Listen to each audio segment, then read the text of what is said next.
The photograph sits in a manila folder, edges yellowed with age.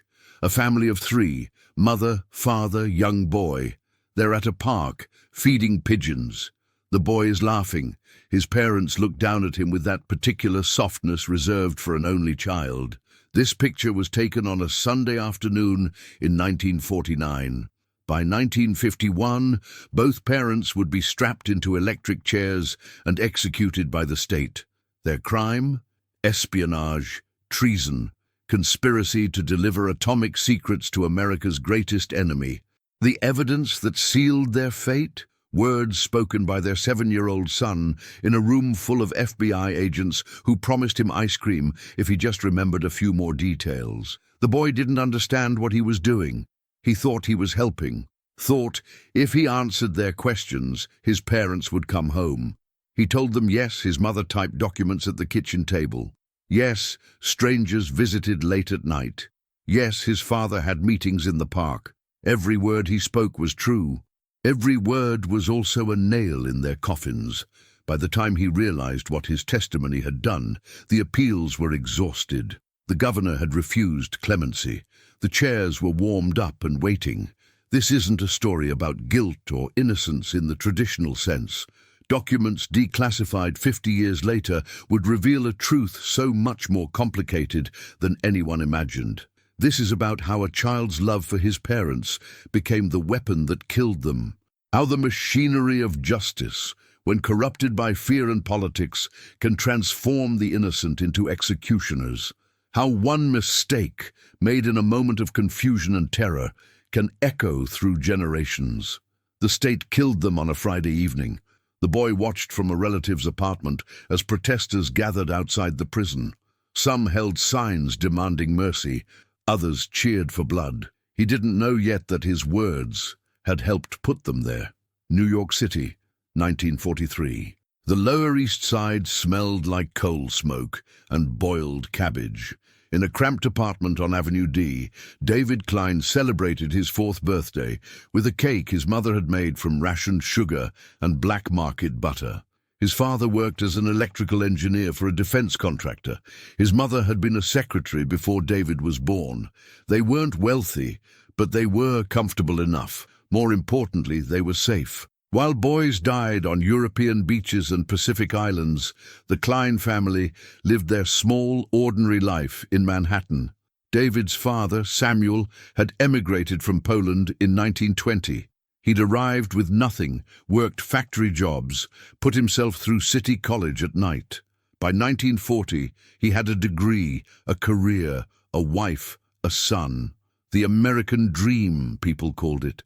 Samuel called it luck and timing. He'd gotten out of Poland before the real darkness descended. His cousins who stayed behind were already dead, though he wouldn't learn that until after the war. His mother, Rebecca, came from a family of Russian Jews who'd fled the pogroms in 1905. She'd grown up in Brooklyn, graduated high school, learned to type and take shorthand. She met Samuel at a union meeting in 1937. Both were members of the Communist Party, though that detail would later be described differently depending on who was telling the story. To them, it wasn't sinister. It was idealism, a belief that workers deserved dignity, that wealth should be shared, that the system could be better. The war changed everything. Suddenly, the Soviet Union wasn't the enemy. They were allies against Hitler. Samuel's political beliefs, once considered dangerous, now seemed almost patriotic. He threw himself into defense work, designing radio components for military aircraft. Rebecca volunteered for the Red Cross. They bought war bonds, hung a flag in their window. They were Americans, doing their part. But Samuel had another life, one that Rebecca knew about but didn't fully participate in. In 1942, he'd been approached by a man named Jacob. They'd known each other from party meetings before the war. Jacob had a proposition. The Soviets needed technical information, nothing that would hurt the American war effort, just details that would help them fight the Nazis more effectively. Blueprints for radio systems, specifications for radar components. The kind of information that would save Russian lives on the Eastern Front. Samuel agreed. In his mind, it wasn't betrayal. The Soviets were allies. Sharing technology would help defeat Hitler faster. He wasn't selling secrets to an enemy. He was helping a friend win a common war. He made copies of documents from work, passed them to Jacob at carefully arranged meetings, received small payments that helped with rent and groceries. It felt like resistance, like doing something meaningful beyond his regular job. Rebecca typed some of the documents, not many, maybe a dozen over 2 years. She did it at the kitchen table after David went to bed. She didn't ask questions about what the documents contained or where they were going. She trusted Samuel, believed in the cause, thought they were helping. David knew none of this. He was a child. He knew his father worked with radios and wires. He knew his mother typed sometimes at night. He knew strangers occasionally visited, men who spoke quietly with his father in the living room, while David played in his bedroom. But children don't question these things. Adults have their mysterious adult business. It's not for children to understand. The war ended in August 1945. The atomic bombs dropped on Japan demonstrated a new kind of power, something beyond conventional warfare. Samuel stopped his activities immediately. Jacob disappeared. The payments stopped. Samuel went back to being just an engineer, just a father, just an ordinary man trying to provide for his family. He thought it was over, thought the war work, secret and otherwise, had ended with the war itself. He was wrong. In 1949, the Soviet Union tested its own atomic bomb. Impossible, American officials said. They couldn't have developed it that fast without help. Someone had stolen American secrets. Someone had betrayed the nation. The hunt began. Every scientist, every engineer, every technician who'd worked on sensitive projects became a suspect. Every communist, every sympathizer, every person who'd ever attended a party meeting was investigated. The FBI started with the obvious targets. Scientists who'd worked at Los Alamos, engineers at defense contractors, anyone with access to classified information and questionable political beliefs. They built files, conducted surveillance, tapped phones, followed suspects, pressured witnesses. The net tightened slowly, methodically, inexorably. Samuel Klein's name appeared in someone else's confession. A man arrested for passing information named Samuel as part of his network. The FBI came to the apartment on Avenue D on a cold morning in February 1950. David was 7 years old. He watched from his bedroom doorway as men in dark suits searched the apartment. They took his father's papers, his mother's typewriter, photo albums, letters, anything that might contain evidence. Samuel was arrested that day. Rebecca was taken for questioning, but released. David went to stay with his aunt in Queens. Everything happened so fast. One morning, he had a normal life. By evening, his father was in federal custody, and his mother was crying in a police station. The men in suits told David not to worry. They just needed to ask his parents some questions. Everything would be fine. His father would be home soon. That was the first lie. There would be many more before this was over. And David, trying to be helpful, trying to be a good boy, would help them build the case that would kill his parents. He just didn't know it yet. The interrogation room was painted institutional green. A single bulb hung from the ceiling. David sat in a chair too big for him, his feet dangling above the floor. 2 FBI agents sat across from him. They smiled, offered him candy, asked him about school, about his friends, about his favorite radio programs. They were nice, patient. They didn't seem scary at all. Then they started asking about his parents. Did his father bring work home? Did his mother type documents? Did strangers visit the apartment? David answered honestly. Yes, his father sometimes worked at home. Yes, his mother typed. Yes, people visited. He was 7 years old. He had no reason to lie. No understanding that his answers were being recorded, analyzed, transformed into evidence.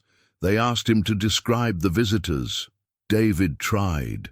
There was a tall man with a mustache, a woman with red hair, another man who always wore a hat. The agents showed him photographs. Is this the man? Is this the woman? David squinted at the grainy images. Maybe. He wasn't sure. They looked similar. The agents nodded, made notes. David felt proud. He was helping, being useful. They asked about the typewriter. Where did his mother keep it? When did she use it? What did she type? David described the kitchen table, the late nights, the sound of keys clicking while he tried to sleep. The agents exchanged glances. This was good. This was useful. They gave David more candy, told him he was doing great, asked him to remember more details. The sessions continued for weeks, sometimes in the interrogation room, sometimes at his aunt's apartment. Always with the same patient questions, the same encouraging smiles. David wanted to please them, wanted his father to come home, so he tried to remember everything, tried to be as helpful as possible. When he couldn't remember something clearly, the agents helped. Was it like this? Did it happen this way? David would nod. Yes, that sounds right. That must be how it was. Years later, psychologists would explain how memory works in children, how suggestible they are, how easily false memories can be implanted, especially under stress, how a child desperate to help will unconsciously shape their recollections to match what the questioner wants to hear. But in 1950, nobody cared about that. They had a 7-year-old witness confirming their theory. That was enough. Samuel's trial began in September 1950. The prosecution's case relied heavily on testimony from other arrested spies who'd agreed to cooperate in exchange for reduced sentences. They described a network of engineers and technicians passing information to Soviet handlers. They named Samuel as a participant, described meetings, document exchanges, payments. The evidence was circumstantial but damning. Then they called David to the stand. He was 8 now, small and frightened in the witness box. The prosecutor asked him gentle questions. Did your father bring work home? Yes. Did your mother type documents? Yes. Did strangers visit your apartment late at night? Yes. David answered each question honestly, not understanding how his words were being used, not seeing how the jury looked at him with pity and at his father with disgust. The defense attorney tried to cross-examine, but what could he ask?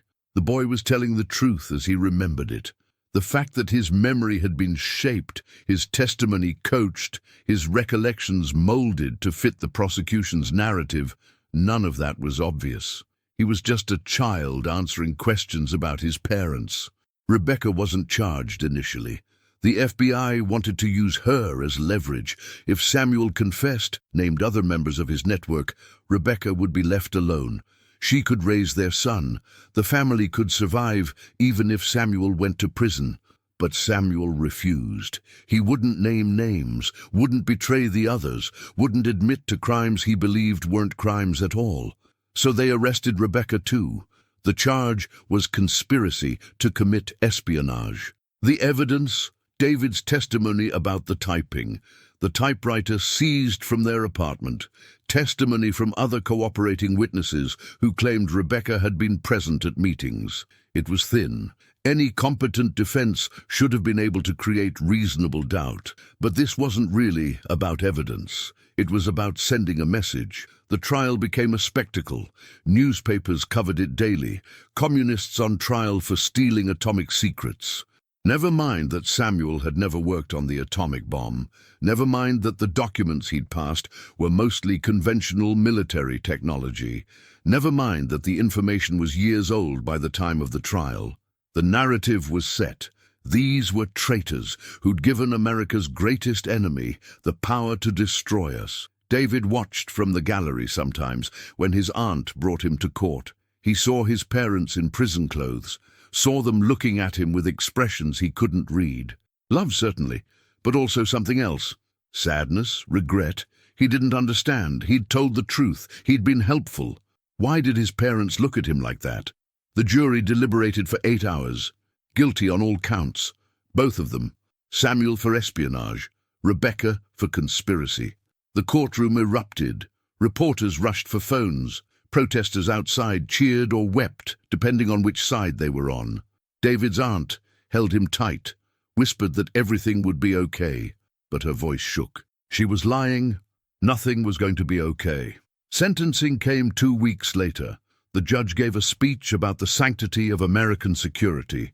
about the threat of communism, about the need to send a clear message to anyone who might consider betraying their country. Then he sentenced them both to death. Electric chair, to be carried out at Sing Sing prison within 60 days unless appeals were successful. The courtroom went silent.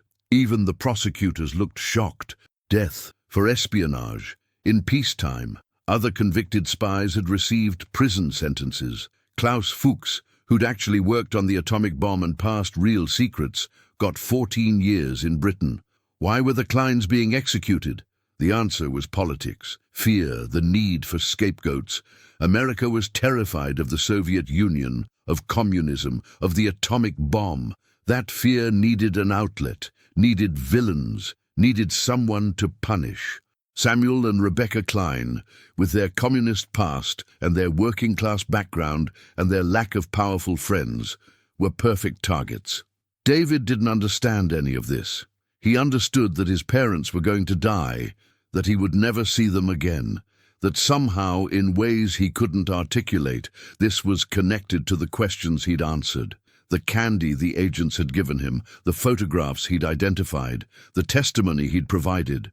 But he was 8 years old. How could he possibly understand what he'd done? The appeals process dragged on for months. Every court upheld the conviction. Every judge agreed with the sentence.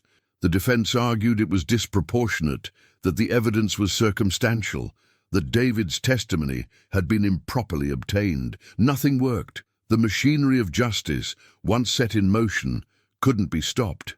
Public opinion was divided. Some believed the Kleins were guilty and deserved their fate. Traitors who'd sold out their country for Soviet gold. Others saw them as victims of McCarthyist hysteria, scapegoats being sacrificed to feed America's paranoid fear of communism. Protests erupted outside courthouses, outside prisons, outside the White House. Celebrities and intellectuals signed petitions. The Pope appealed for clemency. Einstein wrote letters. None of it mattered. David lived with his aunt in Queens. He changed schools. Kids there didn't know who he was, whose son he was. He tried to be normal, tried to make friends, but he carried a weight that made normalcy impossible. He had nightmares, wet the bed, cried for no apparent reason. His aunt took him to a doctor who prescribed rest and fresh air. Nobody thought to ask what it felt like to know your testimony had condemned your parents to death. He visited them in prison when allowed. The visits were supervised, brief, conducted through wire mesh. His mother tried to smile, sang him songs, told him she loved him. His father was quieter, more withdrawn. He looked at David with an expression that might have been forgiveness or might have been something else. David wanted to apologize, wanted to explain that he hadn't meant to hurt them, but the words wouldn't come. And maybe his parents wouldn't have understood anyway. How do you explain that you were manipulated, that your memory was shaped, that you were just a child trying to help? The execution date was set for June 19th, 1951, a Friday evening, the day before the Sabbath, which sparked additional controversy. Executing Jews on the eve of the Sabbath seemed deliberately cruel, but the government was unmoved. The date stood. The last week was chaos, emergency appeals, last-minute motions, desperate attempts to find some legal avenue to stop what was coming. David's aunt kept him away from newspapers, from radio reports, from anything that might tell him what was about to happen. But he knew. Children always know. On the day of the execution, David stayed in his room. His aunt sat with him, holding his hand. They didn't speak. What was there to say? At 8 o'clock the phone rang. His aunt answered, listened, hung up. She looked at David with tears streaming down her face. "It's done," she said. "They're gone." David felt nothing at first. Numbness, emptiness, like something had been scooped out of his chest. Then the guilt came. Crushing, overwhelming, suffocating guilt. He'd done this. His words, his testimony, his helpful answers to the nice agent's questions. He'd killed his parents. He started screaming. His aunt tried to hold him, but he fought her off. He ran to his room, locked the door, curled up in the corner. He screamed until his voice gave out, screamed until he couldn't breathe, screamed until the darkness took him and he passed out on the floor. When he woke up, the world was different, emptier, colder. His parents were dead and he had helped kill them. That knowledge would shape everything that came after. Every relationship, every decision, every moment of his life would be colored by that guilt. The funeral was small. His aunt, a few relatives, some protesters who'd fought for clemency. David stood by the graves, watching the coffins being lowered. He didn't cry, couldn't cry. The tears were locked somewhere deep inside, frozen by guilt and horror. Someone gave a speech about injustice, about martyrdom, about how Samuel and Rebecca had died for their beliefs. David didn't listen. They hadn't died for their beliefs. They died because he'd answered questions, because he'd been helpful, because he'd loved them and tried to bring them home, and instead had sent them to the electric chair. The years that followed were dark. David grew up carrying a secret he couldn't share. His aunt told people his parents had died in an accident. At school, he was just another kid from a broken home. Nobody knew the truth. Nobody knew what he'd done. The isolation was crushing. He had no one to talk to, no one who could understand. The guilt festered, grew, consumed him from the inside. He started having violent nightmares. In them, he was in the execution chamber. His parents were in the electric chair, but instead of executioners, it was David throwing the switch. He'd wake up screaming, soaked in sweat. His aunt would come running, try to comfort him. But how do you comfort someone whose nightmares are memories, whose guilt is justified? By the time he was 12, he'd attempted suicide twice, pills the first time. His aunt found him and called an ambulance. They pumped his stomach, sent him to a psychiatric hospital for observation. The doctors asked questions. David said nothing. How could he explain? The second attempt was more serious. He stole a razor blade, locked himself in the bathroom, opened his wrists. His aunt broke down the door, found him bleeding out on the tile. More hospitals, more questions, more silence. The psychiatric evaluations described him as deeply traumatized but wouldn't specify the source. Patient-doctor confidentiality meant the details stayed locked away. David was prescribed medications that dulled the edges but didn't touch the core. He went through the motions of living, school, homework, meals, but he was hollow inside, a ghost haunting his own life. When he was 16, he finally told someone, a girl at school named Sarah. They'd been dating for a few months. She knew something was wrong, kept asking what haunted him. One night, sitting in a park, he told her everything, about his parents, about the trial, about his testimony, about the execution. He expected horror, disgust, rejection. Instead, she held him while he cried. The first tears he'd shed since that night in his room when he was 8. Sarah didn't judge him, didn't blame him. She understood what he'd been too young to understand himself. He'd been a child. He'd been manipulated. He'd been used as a weapon by adults who should have protected him. None of it was his fault. David heard the words, but couldn't believe them. Fault didn't matter. His parents were still dead. His testimony had still helped kill them. Intention was irrelevant in the face of that result, but Sarah's presence helped. For the first time since the execution, David had someone who knew the truth and didn't turn away, someone who saw him completely and stayed. It wasn't enough to erase the guilt, but it was enough to make living slightly more bearable. He graduated high school in 1959, applied to colleges far from New York, wanted to escape the city where it had all happened, got accepted to a small school in Ohio, changed his name legally before he left. David Klein became David Morrison, a new identity, a fresh start, an attempt to outrun a past that would follow him regardless. College was better. Nobody knew him. Nobody knew his history. He could pretend to be normal. He studied psychology, trying to understand what had been done to him, trying to understand how memory works, how children can be manipulated, how trauma shapes development. His professors praised his insight. They didn't know it came from lived experience, from being both victim and perpetrator. From carrying guilt for a crime he'd committed without understanding what he was doing, he met other students who'd grown up in the shadow of McCarthyism, children of blacklisted writers, sons and daughters of accused communists. They shared stories in quiet dorm rooms, compared scars, but none of them had done what David had done. None of them had testified against their parents. None of them had helped send their family to the electric chair. His guilt remained unique, isolating, unbearable. In his junior year, he started researching the case, read trial transcripts, FBI files obtained through Freedom of Information requests, newspaper archives. He needed to understand exactly what had happened, needed to see how his testimony had been used. The truth was worse than he'd imagined. His words had been taken out of context. Statements he'd made had been twisted. Questions had been leading, suggestive. The agents had shaped his memory, planted details, guided him toward the answers they needed. He'd been 8 years old and they'd used him like a tool. The rage came then. Not at himself, but at them. The agents who'd manipulated him. The prosecutors who'd put him on the stand. The judge who'd sentenced his parents to death. The system that had allowed all of it to happen. His parents had been guilty of something, yes, but they hadn't deserved execution. And he, a child, should never have been used as evidence against them. He wrote letters to the FBI, to the Justice Department, to newspapers, explaining what had been done to him, how his testimony had been obtained, how he'd been coached and manipulated.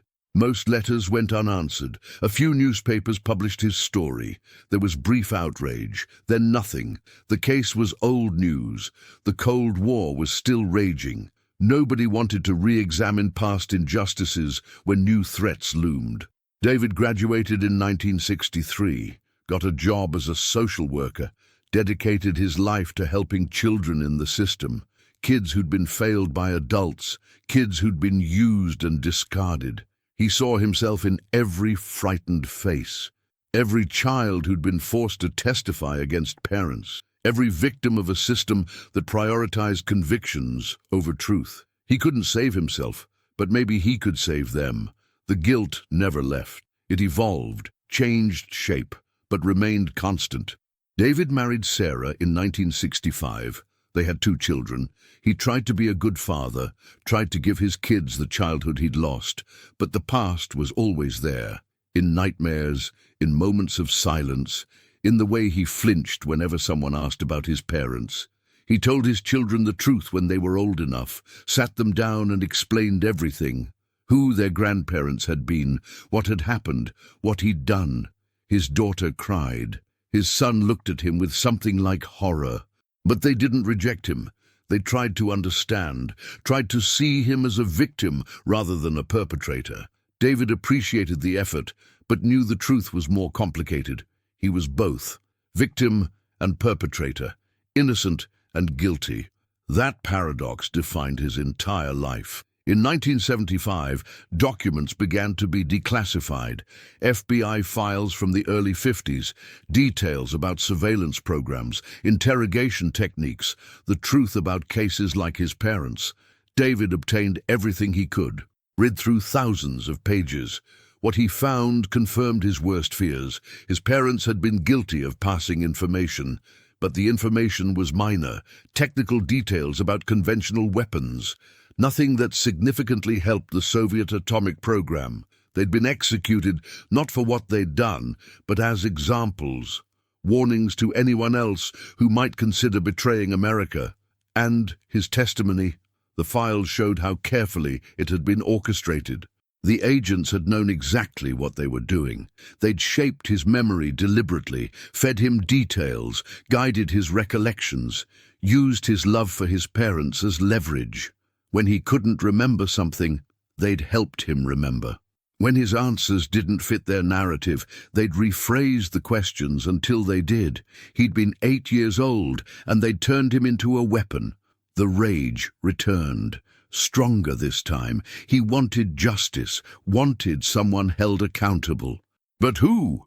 The agents were retired or dead. The prosecutors had moved on to other cases. The judge had died in 1968. There was nobody to punish, nobody to blame except the system itself. And you can't prosecute a system. He wrote a book in 1978. The Boy Who Killed His Parents, a memoir of manipulation and McCarthyism. It detailed everything: his testimony, the trial, the execution, the aftermath, the guilt, the rage, the slow realization that he'd been used. The book sold modestly, got some good reviews, sparked brief discussions about interrogation techniques and the use of child witnesses, then faded into obscurity. The world had moved on. The Cold War was ending. Nobody wanted to dwell on old injustices. But for David, it was never old. It was always present, always raw. He went to therapy, tried medications, tried meditation and support groups, and every technique psychologists recommended. Nothing touched the core. Nothing could change what had happened. His parents were dead. His testimony had helped kill them. That fact was immutable, eternal, unforgivable. Sarah stayed with him through all of it, held him during nightmares, listened when he needed to talk, gave him space when silence was necessary.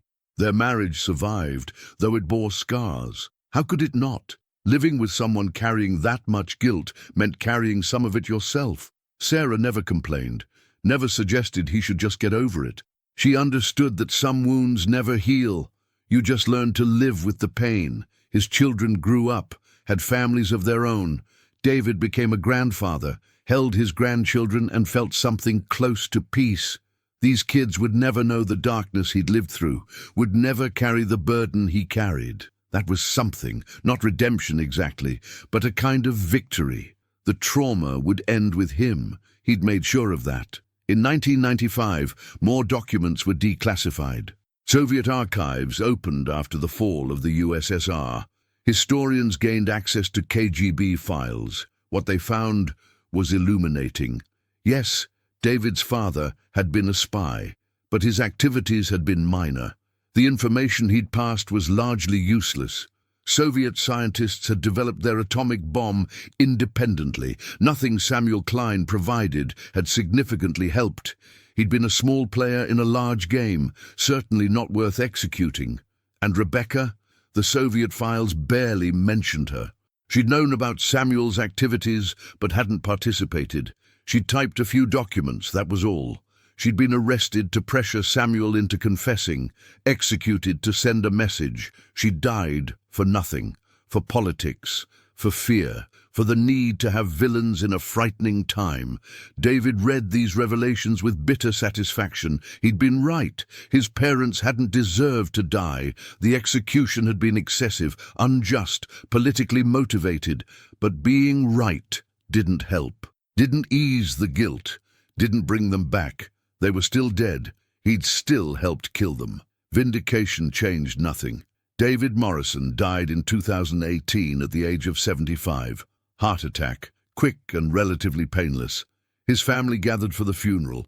His children spoke about his work, helping kids in the system, his dedication to justice, his kindness despite the darkness he carried. They didn't mention his parents, didn't talk about the trial or the execution or the testimony. Some stories are too painful to share publicly, but in his papers, found after his death, was a letter written to his parents. Never sent, obviously. They'd been dead for 67 years, but he'd written it anyway, needed to say things that had gone unsaid for decades. The letter was heartbreaking, an apology that stretched for pages. I didn't know, I didn't understand. I was trying to help. I thought if I answered their questions, you'd come home. I didn't know I was killing you. I'm sorry. I'm so sorry. I've been sorry every day of my life. The guilt has never left, never faded. I've tried to make up for it, tried to help other kids, tried to be better, but nothing erases what I did. Nothing brings you back. The letter ended with a question. Do you forgive me? Can you forgive me? I need to know. I need to believe that somewhere, somehow you understand, that you don't hate me, that you know I loved you, that I never meant to hurt you.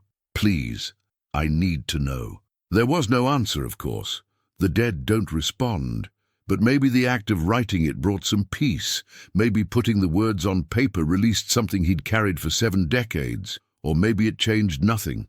Maybe he died still carrying the guilt, still wondering if his parents had forgiven him, still trapped in that moment when he was 8 years old and trying to be helpful and accidentally condemning them to death. His family published the letter as an epilogue to a new edition of his book. It sparked renewed interest in the case. Historians re-examined the trial. Legal scholars wrote papers about the use of child witnesses. Psychologists studied the effects of trauma and manipulation. The case became a teaching tool, an example of how justice can fail, how fear can corrupt systems, how the innocent can be transformed into weapons. But for David's family, it was simpler. It was about a boy who loved his parents, who tried to help them, who was used by adults who should have protected him, who carried guilt for something that wasn't his fault, who spent his entire life trying to atone for a crime he'd committed without understanding what he was doing. The case of Samuel and Rebecca Klein remains controversial. Some still argue they were traitors who got what they deserved.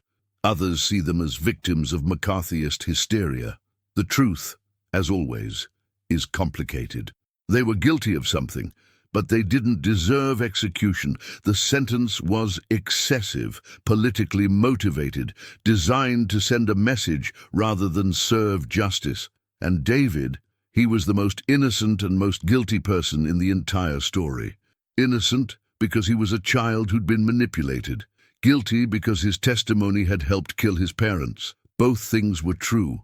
Both things defined his life. The paradox was unbearable, but he bore it anyway, for 75 years, until his heart finally gave out and released him from a burden he'd carried since he was 8 years old. The electric chair that killed his parents was decommissioned in 1963.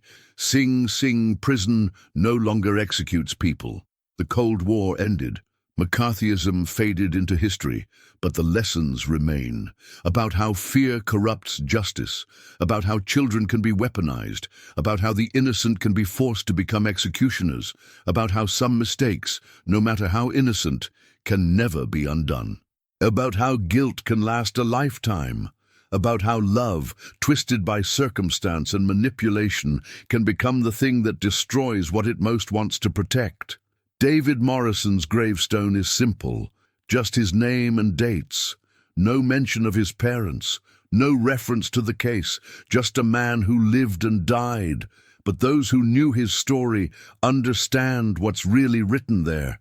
Here lies a boy who made an innocent mistake, who answered questions honestly, who tried to help his parents, who accidentally condemned them to death, who spent his entire life trying to forgive himself, who died still wondering if they'd forgiven him.